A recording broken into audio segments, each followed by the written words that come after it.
Hello everyone and now welcome to a 1v1 matchup taking place here on Autumn Leaves. This is an orc mirror match with flies spawning as the colors are, the colors are wrong. There we go. Flies spawning as the red orc on the top right hand side of the map. Meanwhile, Lynn spawning as the blue orc on the bottom left.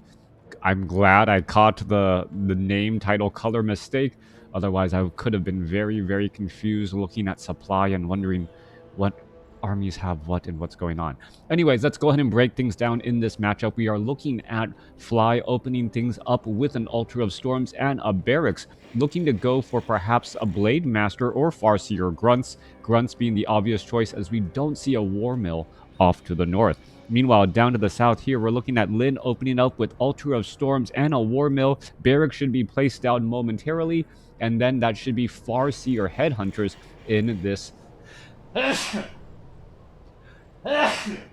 Wow. In this matchup. All right, should be a lot of fun. Let's take a look and break things down in this 1v1 matchup here, as it is going to be Farseer coming in from Lynn, and it is going to be a Farseer coming in from Fly as well. Blade Master seems to have fallen out of favor in the Orc Mirror match, as, well, Grunts and Headhunters, both very powerful Tier 1 units. Grunts getting that upgrade to Berserker Strength at Tier 2, while, Headhunters getting the Berserker upgrade at Tier 3. So both have a little bit more longevity built into them, making those Tier 1 units a bit more powerful later in the game. Coming back around, Farseer and Grunt, we'll see if the players are going to try and do a bit of harassment, or if the players are going to be doing just a straight up creeping. That is the question now. We are looking at the Farseer of Lynn opening things up, going after the Null Brute, and now going to go ahead and try and engage there. The Null Brute and the one dealing or absorbing the most of the damage here, as the Farseer looking to engage. Is this one Spirit Wolf going to perhaps try and, well, reposition itself or back around the other side? Yes, doing exactly that. And this is a good bit of micro coming in from Lynn to try and make sure that both of these units are relatively low on hit points, as we now see the Farseer going to try and engage here. All right, new round of Spirit Wolves as the Farseer looks to finish things off. No Voodoo Lounge down to the south. Meanwhile, off to the north, we are looking at Claws of Attack +5 compared to the Slippers of Agility down here. So a little bit of additional armor, slightly faster attack speed. You can know that it's modified because it is green when it says the attack speed is average, as opposed to, well, I'm pretty sure it's just average over here as well, as he picks up a Circlet of Nobility to get in a little bit of a faster attack rate as well. Coming back around, Farseer is now sitting at level 2 on both sides of the map, and still doing a bit of creeping, trying to make sure that, well, they are able to get a bit of distance going, as we see another Claws of Attack +5. Fly getting some big damage bonuses here, and now perhaps a Blade Master could have been the better opening unit, as those Claws of Attack really do scale well with those critical strikes. Farseer going to continue to engage here. Nightcrawler going to absorb a little bit of damage. Farseer now looking to back up here once more, as the axes are just landing onto that Farseer pretty consistently, and no healing salves to be seen yet. Meanwhile, Farseer off on the other side here also taking a little bit of damage, and this is a bit of a benefit for Orc, as they can use one healing salve and absorb a lot of damage on their hero, and, well, essentially heal up all of that damage for only 33 gold and a bit of time. Both sides have taken a little bit of damage here. It's slight advantage for Fly, who has a Potion of Greater Healing and is at level 3, now engaging with those level 2 wolves. Meanwhile, the Farseer here of Lynn needs to make up a little bit of lost time here to try go after all of these units. Dire Wolf could end up getting taken down. Inner Fire across multiple units here, as the Farseer really needs to, well, rack up that damage, get up to level 3, and then perhaps pick up a Book of the Dead and now have to engage back home. Burrow suffering quite a bit of damage. Those level 2 Spirit Wolves getting in some big damage here, as we see a Chain Lightning bouncing around, going to take down some peons as well. This could present itself a problem, as Lynn is now currently upside down on supply and will be supply blocked for quite a bit of time, as another Orc Burrow is taken down here. 30 over 21 supply. No additional units will be trained, and that is going to delay the addition of any units or any additional heroes from the Altar of Storms. All right, one grunt does get taken down. Units are still trying to continue to repair here. Where is the action going, as it is off on the other side as well? Book of the Dead, level 3 Farseer needs to try and create a little bit of separation. Chain Lightning bouncing around, racking up damage as the Book of the Dead brings in more units. Both sides are having an Orc Burrow battle to see who can get in a little bit more damage as the peons are slowly getting taken down. The problem is that you could be supply blocked, and now 25 over 11. If all of these peons are gone, what is Lin going to do, as he cannot train any additional Orc Burrows either? That could be a major setback. This peon, maybe the last peon left, and is he going to escape down to 15 hit points? And he does. That is the last peon. That could be a very big deal, as we see some Scroll of Town Portal going back every which way. All right, 6 peons for Fly. I repeat, 1 peon for Lin. He needs to build up an Orc Burrow, build it quickly. And this is a game that I have not seen. Theoretically, in my head, I am trying to do all the calculations, trying to give you a bit of information. But, well, Fly has the advantage here. He's going to be able to build a double Orc Burrows here once he gets the necessary amount of gold, and then start training up peons. Meanwhile, Lin himself, what is Lin doing? Lin accidentally bought some items and now is behind on gold. He needs to harvest enough gold to even start building this peon, and then he's going to have to harvest gold in order to train the peons as well. This is a horrible situation for Lin to be in, as he's now running back off to the north here.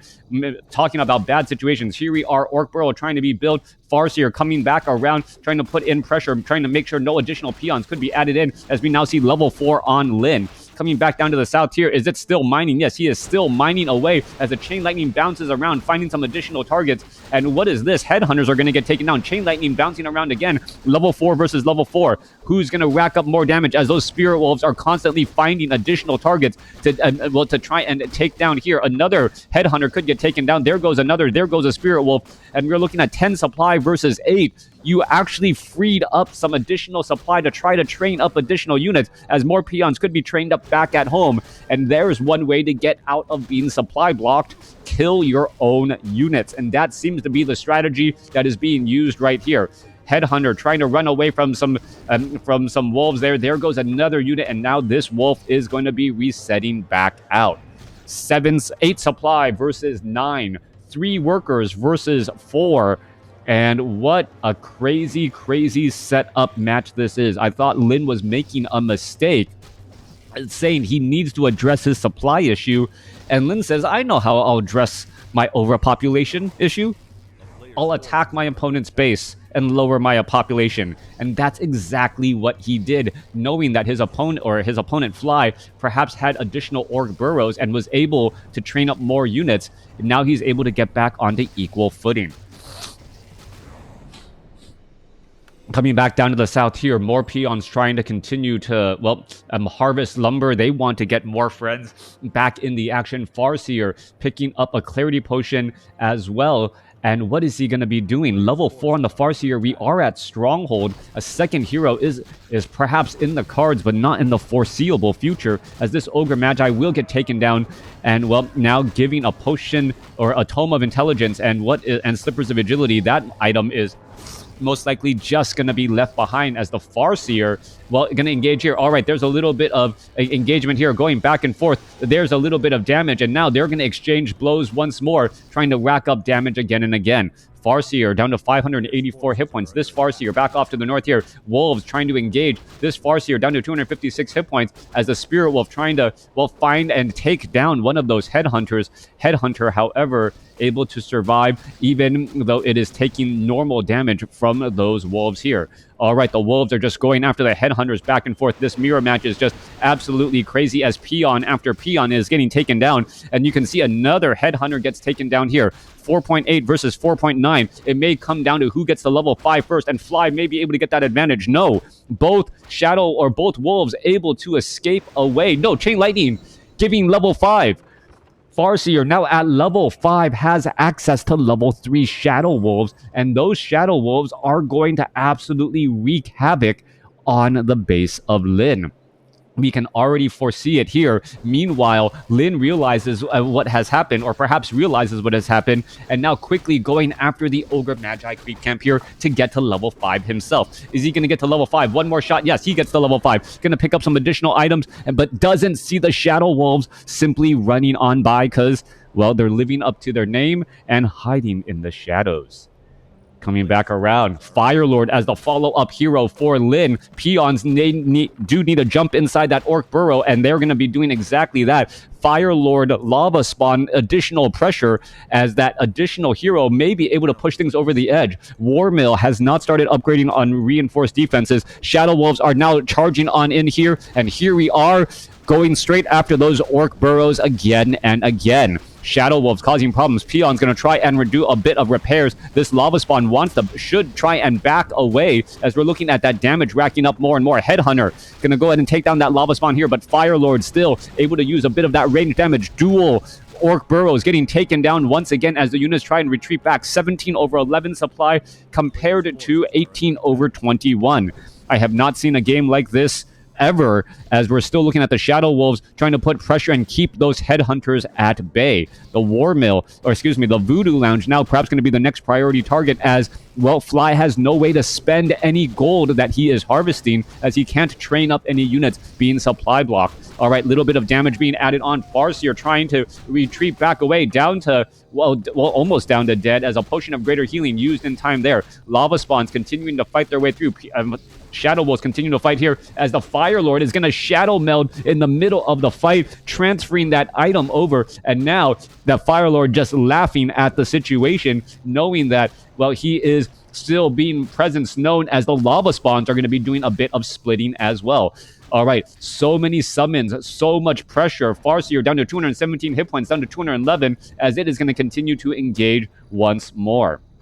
Coming back down to the south here, Farseer looking to put in some more pressure. The Farseer here does have healing salves, but now going to have a little bit of problem trying to get away. Down to 78 hit points, down to 49. Scroll of Speed used in time. Firelord is trying to keep up with this distance, as the Farseer is going to try and heal up a bit as well. There goes the Scroll of Speed coming to an end. There's a bit of damage, and now, well, another healing salve being used here. Meanwhile, this Farseer taking a little bit of damage. She's trying to retreat back, while Lava Spawns are back at the base of Fly, and we see a Shadow Hunter being trained up as the second hero. All right, Farseer off to the races. Healing salve, well, able to restore hit points back up to 320 and counting. This Farseer here trying to run away from wolves that he cannot see but knows are very much nearby. New Shadow Wolves being summoned back in down to the south here, as Peons, well, are going to end up, well, suffering at the hands of all of these Shadow Wolves once more. 2 Peons already down, it looks like, as the Fire Lord trying to finish things off here. And, well, those wolves, as soon as they stop attacking, cause more and more damage, as they are difficult to spot, impossible to spot unless you have Dust of Appearance. All right, low hit point Shadow Wolves looking to back away. Again, this Shadow Wolf now heading off to the north, as we are looking at, I believe there was selling of some items so that they can try to train up more Peons. Fly only has 2 heroes, a level 5 Farseer and a level 1 Shadow Hunter walking around the map right now. Meanwhile, there is, what is this? There is 12 supply. Well, there is 17 supply here, 5 workers, Fire Lord, Lava Spawn here trying to offer a bit of protection. And, well, in comes the Farseer once again at level 5 with big damage. Those dual claws of attack +5 still causing problems here. Shadow Hunter now shows up to the party, and now this could turn into a base race with very, very small armies indeed. Peon's going to get taken down here, and this last Orc Burrow could end up being lost. Staff of Teleportation inbound. Farseer going to try and engage, as the Shadow Wolf continuing to just claw his way onto all of these Peons so easily. There goes one Peon. Another Peon could get taken down as well. All right, Lava Spawn still continuing to put pressure onto the Farseer and the Shadow Hunter. Meanwhile, there is no mining for Lin currently, who is now 14 over 11 supply, upside down on supply, but the main stronghold is going to fall to the hands of the Shadow Wolves here, so this could turn into a base race scenario. No more workers, 10 over 0 supply, as the Voodoo Lounge now suffering a bit of damage too. All right, How is this going to come down? A quick hex onto this unit here. Lava spawns are now desperately running off to the north to try and take down the last remaining buildings. Meanwhile, 10 over 11 supply. A new peon could get trained up here, but that's pretty much all the gold that is left. Lin, unable to train up anything else here. Farsi are going to try and perhaps pick up some additional items, additional gold. A Shadow Wolf is down across over here. It's going to make its way out, but it may not have enough time to actually finish off this peon unless it gets in a number of critical strikes. Nope, not enough time indeed. Firelord will be getting to level 2, and that may be the key point here. Farseer and Firelord now sitting at level 5, level 2, a replenishment potion, a beautiful item for that Farseer now, and we'll see what is going to continue to go down here. All right, units continuing to back away. There is one Shadow Wolf. Is it going to cause a bit of problems? Indeed. Meanwhile, well, 2 Shadow Wolves off to the north, unable to finish off this war mill.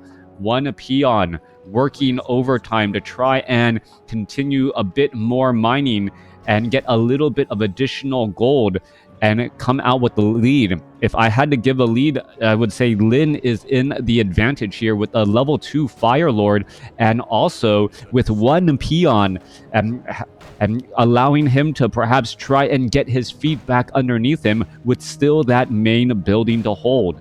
All right, lava spawns are heading off to the north here, trying to put in more pressure. The heroes, what are they doing? The heroes have to make a decision. Do I try and take down what could be mining, or do I try and protect my buildings, which is allowing me to stay in this game? Down to the south here, Firelord does have a potion of lesser invulnerability.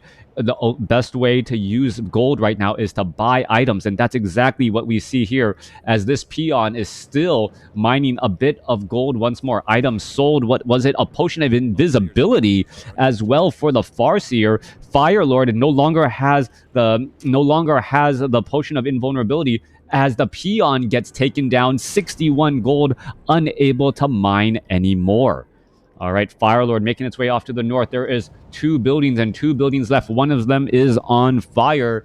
Not quite sure how a stone altar can catch on fire. It must be really hot, but then I think it would just melt itself eventually.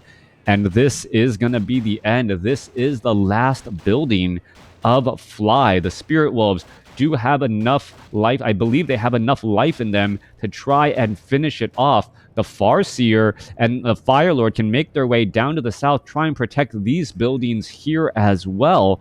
And it may come down to timing. All right, the Spirit Wolves are not going to have enough to finish off this building. Resummoning the buildings once more. Farseer are going to try and engage off to the north again. And the Firelord down across here is still running around in circles. All right. 10 supply army versus 10 supply army. Level 5 hero, level 2 going up against level 5 and level 1. One building, 548 hit points on a 5 armor sieged, a 5 armor fortified armor building, as this is going to be coming to an end right here. Firelord looking to use that scroll of speed to get away, turns into a chicken, but well, that scroll of speed still works, and that is the GG right there. The building would have been taken down, and Fly with the higher score loses to Lin. And it was really all down to that one peon that I mentioned earlier. That one peon, a headhunter, had it in its sights. That peon down to 15 hit points. 2 spears in the back, maybe even just one, would have been enough, and Lin would have had to throw in the towel. Instead, Lin read the situation correctly, freed up supply by killing some of his own units off, then being able to begin mining once more while keeping the pressure on Fly. Beautiful game. Let me know what you guys think about the state of WarCraft 3 and how we can still get amazing games nearly 20 years after its original launch. Thanks for watching. Thanks for listening. Hope you guys enjoyed it.